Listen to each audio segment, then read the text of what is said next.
बोलिए सियावर रामचंद्र की जय। उमापति महादेव की जय। पवन सुत हनुमान की जय। हेलो दोस्तों, नमस्कार। मैं लाल बाबू और आप देख रहे हैं मेरा यूट्यूब चैनल लाल बाबू भक्ति ज्ञान। दोस्तों, पिछले वीडियो में हमने देखा भगवान श्री रामचंद्र जी चारों भाइयों के साथ प्रकट हुए। बाल लीला श्री रामचरितमानस में तुलसीदास जी लिख रहे हैं। अनेकों तरह के बाल लीलाएं श्री रामचंद्र जी कर रहे हैं। और अब दोहा नंबर 205 से आगे हम पठन पाठन करेंगे। आइए सुनते हैं श्री रामचरितमानस के बालकांड, भगवान श्री रामचंद्र जी का चरित्र का अगली कथा। व्यापक अकल अनीह आज, निर्गुण नाम नरूप। भगत हेतु नाना विधि, करत चरित्र अनूप। जो व्यापक, अकल, निर्वक्य, इच्छा रहित, अजन्मा और निर्गुण है, तथा जिनका न नाम है न रूप, वही भगवान भक्तों के लिए नाना प्रकार के अनुपम अलौकिक चरित्र करते हैं। यह सब चरित कहा मैं गाई, आगिल कथा सुनहु मन लाई। विश्वामित्र महामुनि ज्ञानी, बसहि विपिन शुभ आश्रम जानी। यह सब चरित्र मैंने गाकर बखान कर कहा। अब आगे की कथा मन लगाकर सुनो। ज्ञानी महामुनि विश्वामित्र जी वन में शुभ आश्रम पवित्र स्थान जानकर बसते थे। जहाँ जप यज्ञ जोग मुनि करही, अति मारीच सुबाहि डरही। देखत यज्ञ निशाचर धावही, करही उपद्रव मुनि दुख पावही। जहाँ वे मुनि जप यज्ञ और जोग करते थे, परंतु मारीच और सुबाहु से बहुत डरते थे। यज्ञ देखते ही राक्षस दौड़ पड़ते थे और उपद्रव मचाते थे, जिससे मुनि बहुत दुख पाते थे। गांधी तनय मन चिंता व्यापी, हरि बिनु मरहि न निश्चर पापी। तब मुनिवर मन कीन विचारा, प्रभु अवतरहु हरन महि भारा। गांधी के पुत्र विश्वामित्र जी चिंता छा गई कि ये पापी राक्षस भगवान के मारे बिना न मरेंगे। तब श्रेष्ठ मुनि ने मन में विचार किया कि प्रभु ने पृथ्वी का भार हरने के लिए अवतार लिया है। एहू मिस देखो पद जाई, करि बिनती आनौ दो भाई। ज्ञान विराग सकल गुण आयना, सो प्रभु मैं देखब भरि नैना। इसी बहाने जाकर मैं उनके चरणों का दर्शन करूं और विनती करके दोनों भाइयों को ले आऊं। आहा, जो ज्ञान, वैराग्य और सब गुणों के धाम हैं, उन प्रभु को मैं नेत्र भर कर देखूंगा।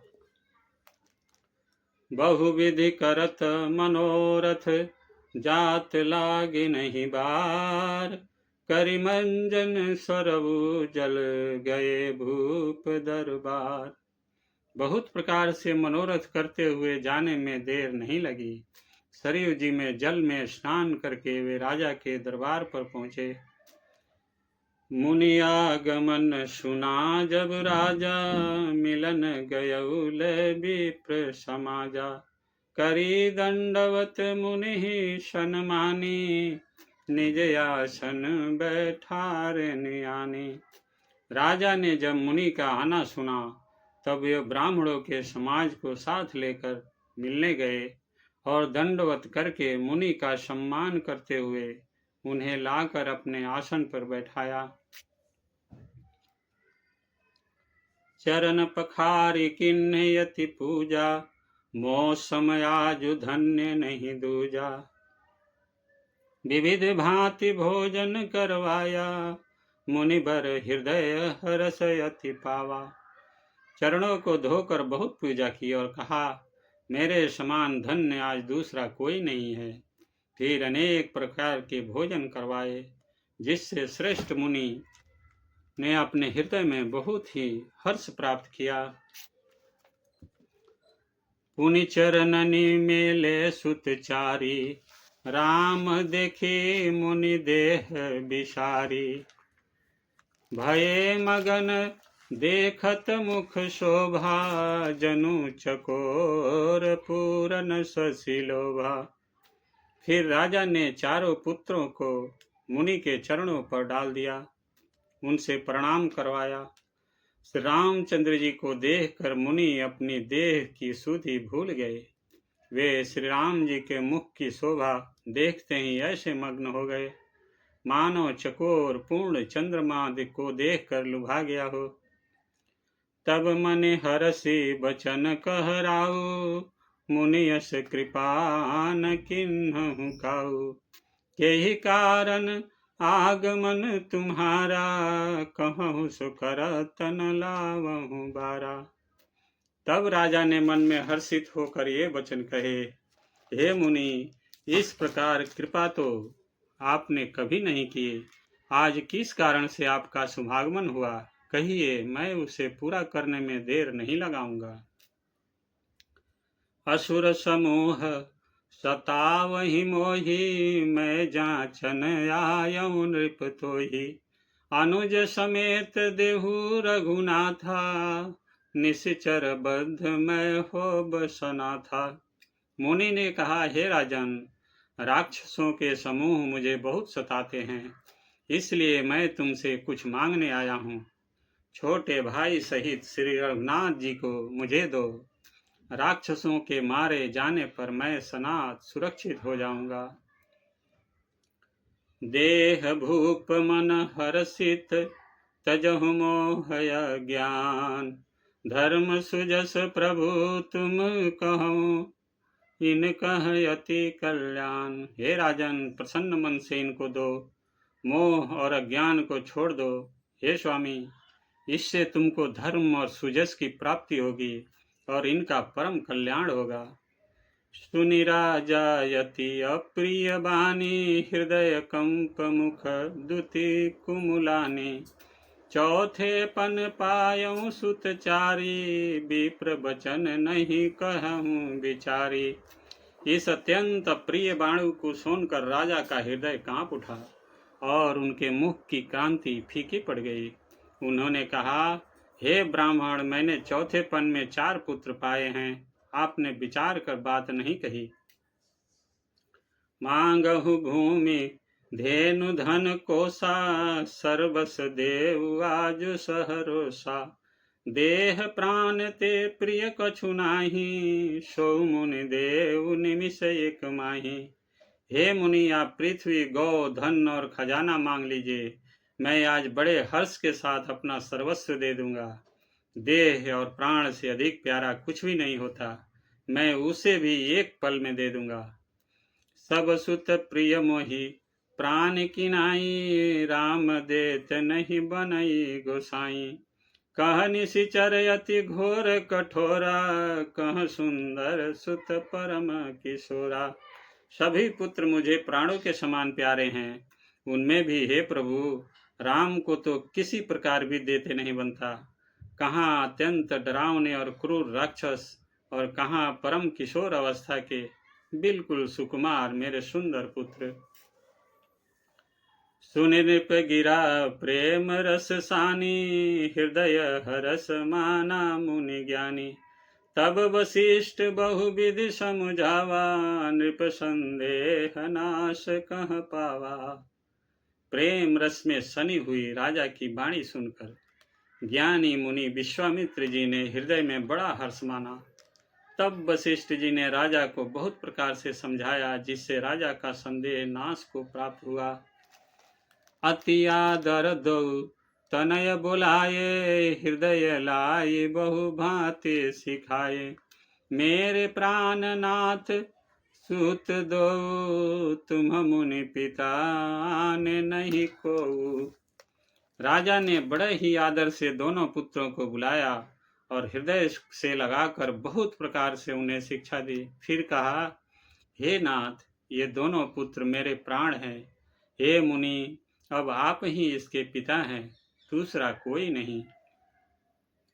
सौंपे भूप ऋषि सुत, बाहु विधि देहि असीस। जननी भवन गए प्रभु, चले नाई पदशीस। राजा ने बहुत प्रकार से आशीर्वाद देकर पुत्रों को ऋषि के हवाले कर दिया। फिर प्रभु माता के महल में गए और उनके चरणों में गिर कर सिर नवाकर चले। पुरुष सिंह दो वीर हर्षि चले, मुनि भय हरन।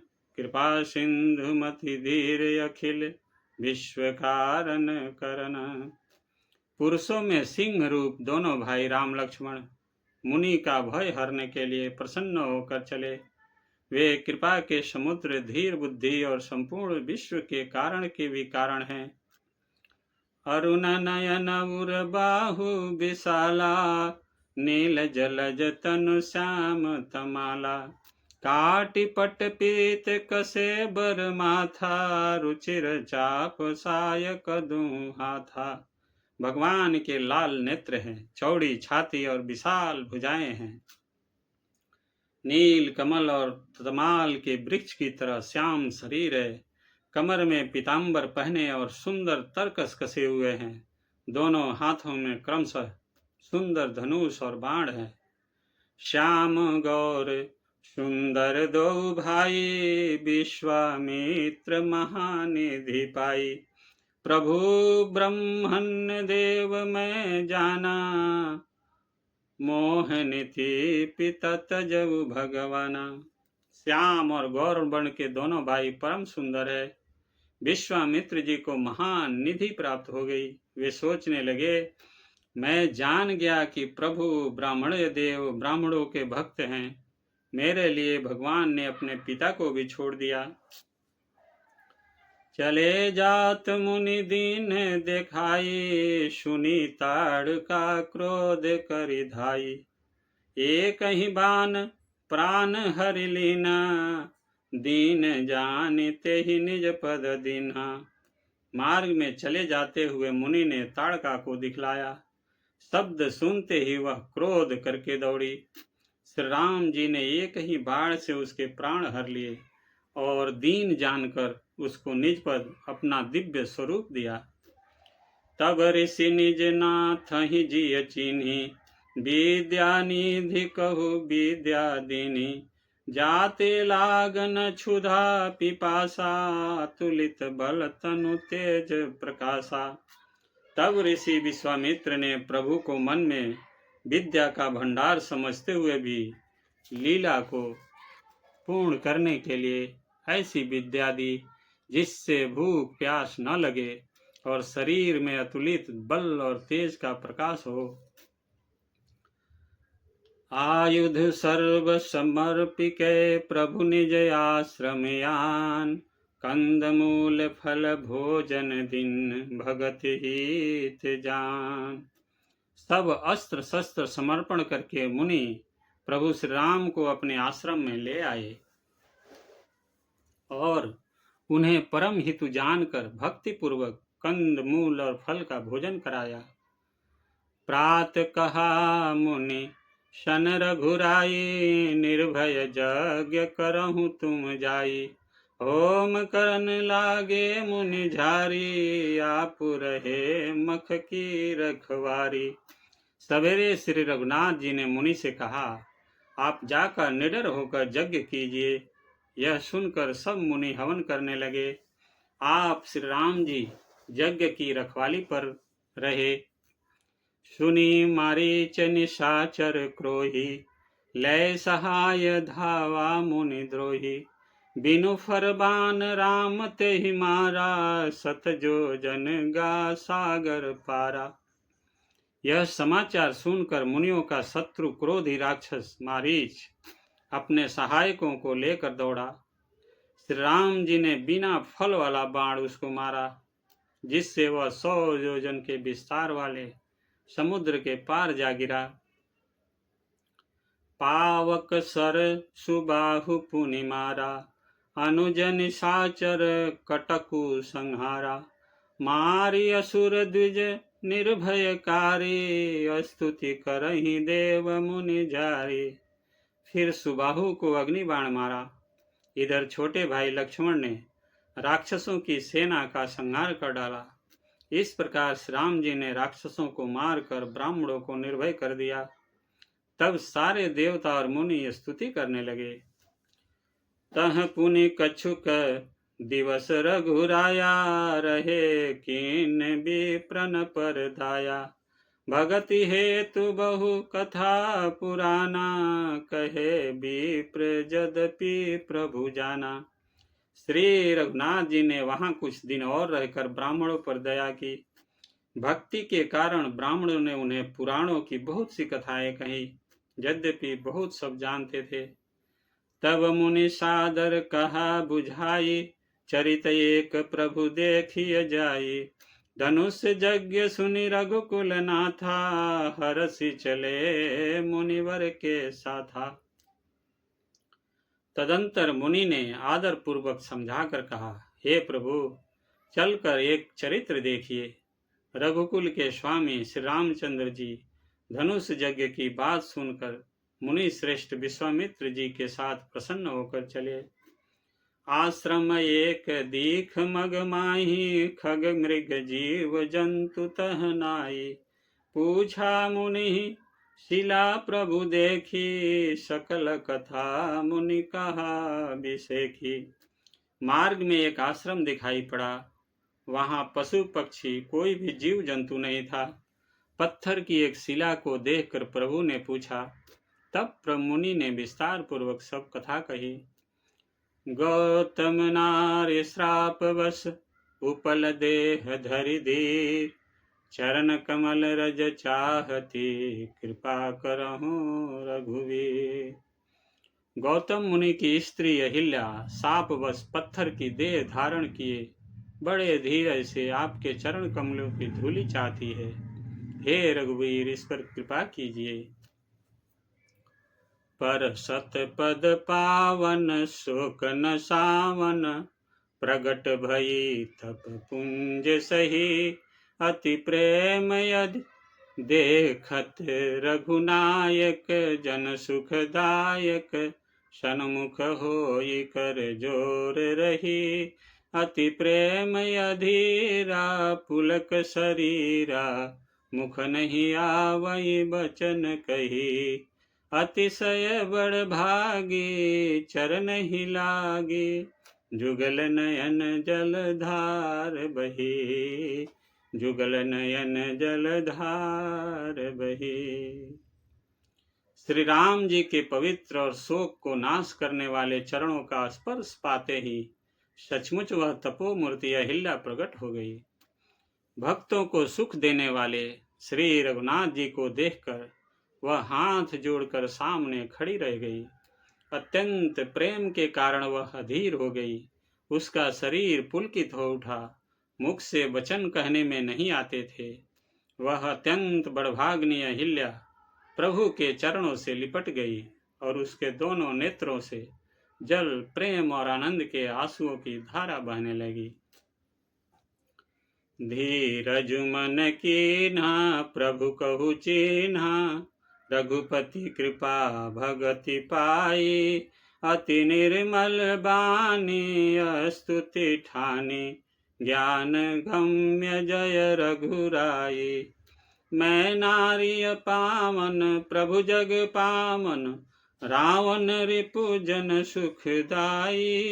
राजीव बिलोचन भव भय मोचन, पाहि पाहि शरणहि आई। पाहि पाहि शरणहि आई।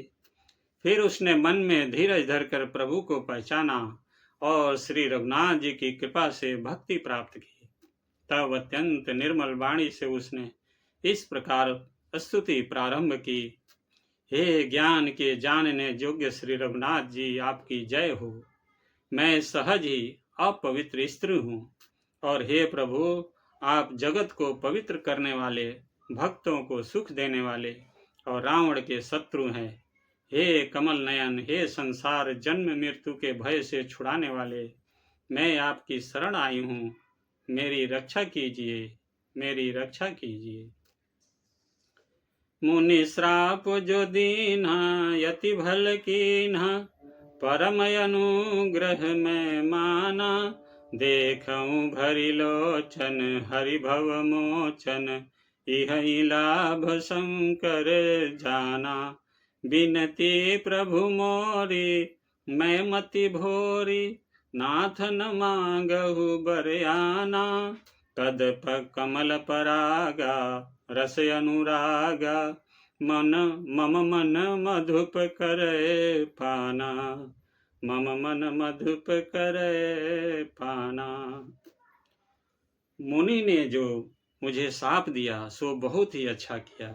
मैं उसे अत्यंत अनुग्रह मानती हूँ कि जिसके कारण मैंने संसार से छुड़ाने वाले श्री हरि आपको नेत्र भर कर देखा।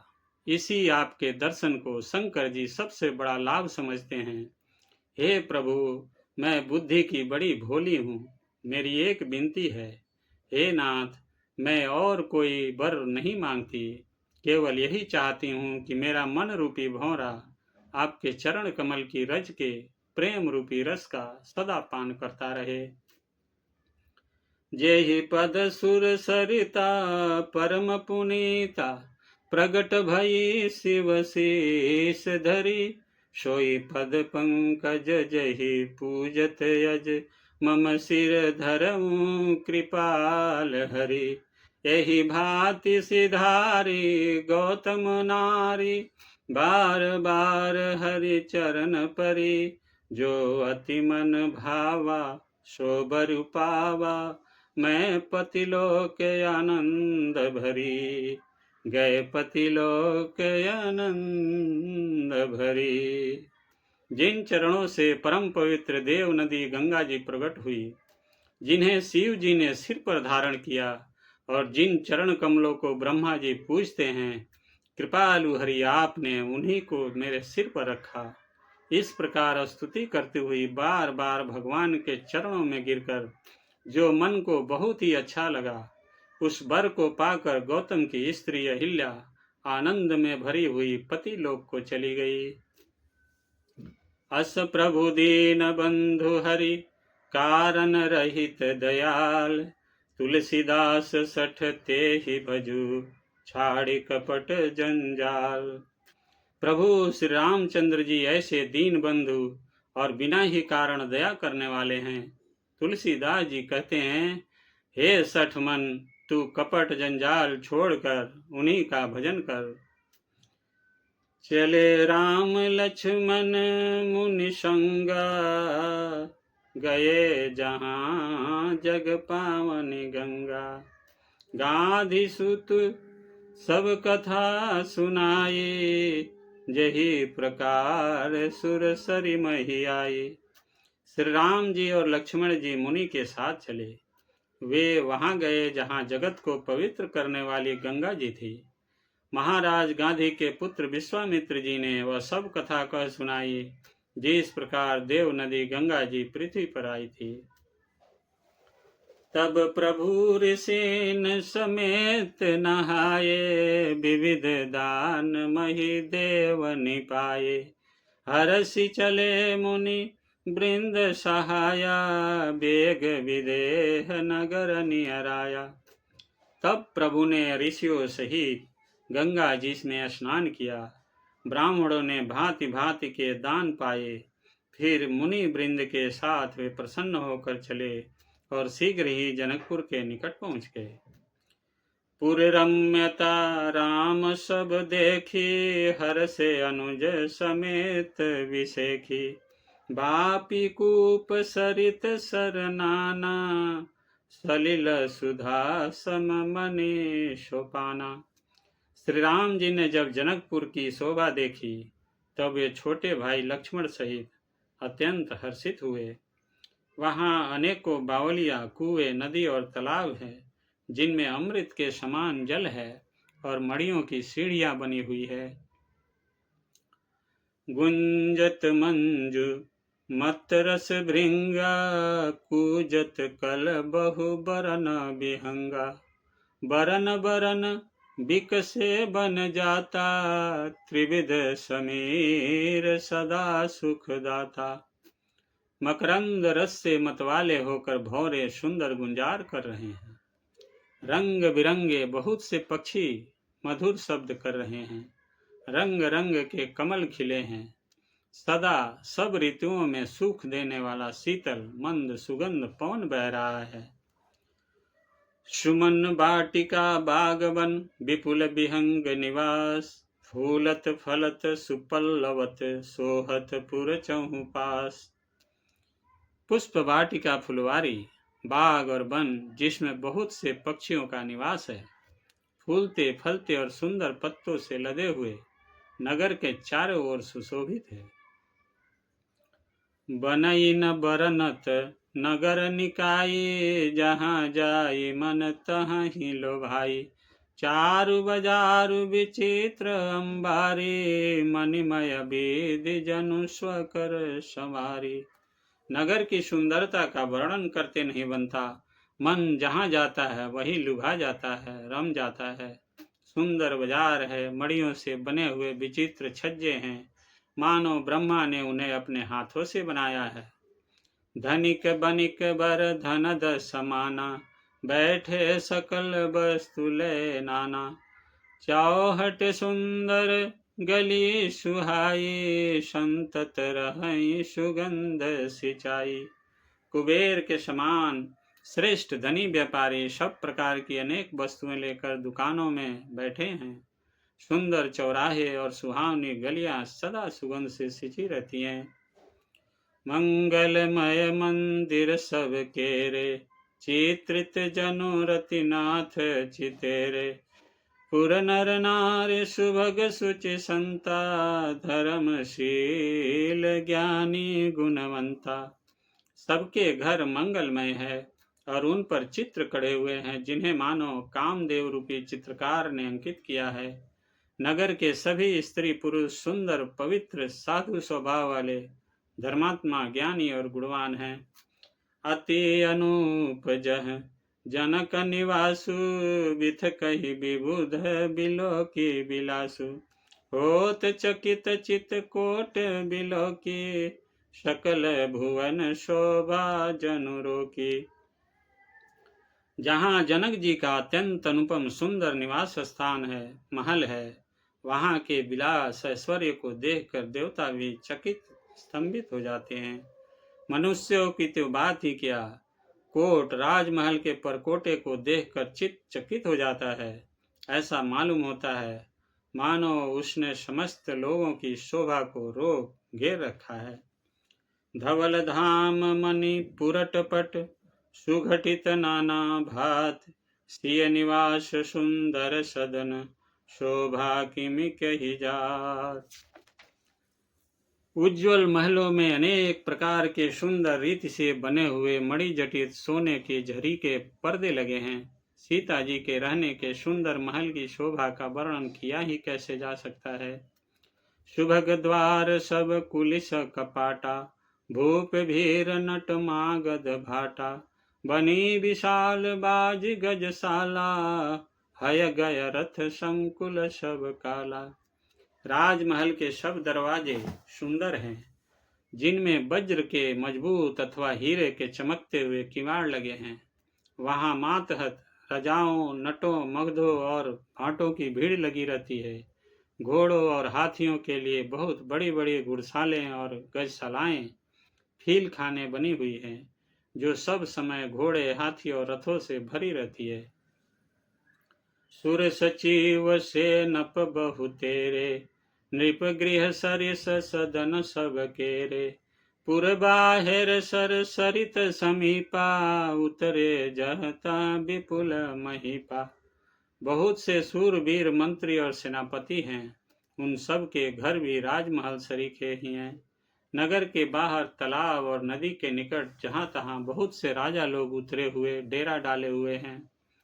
देखी अनूप एक अवराई, सब सुपास सब भांति सुहाई।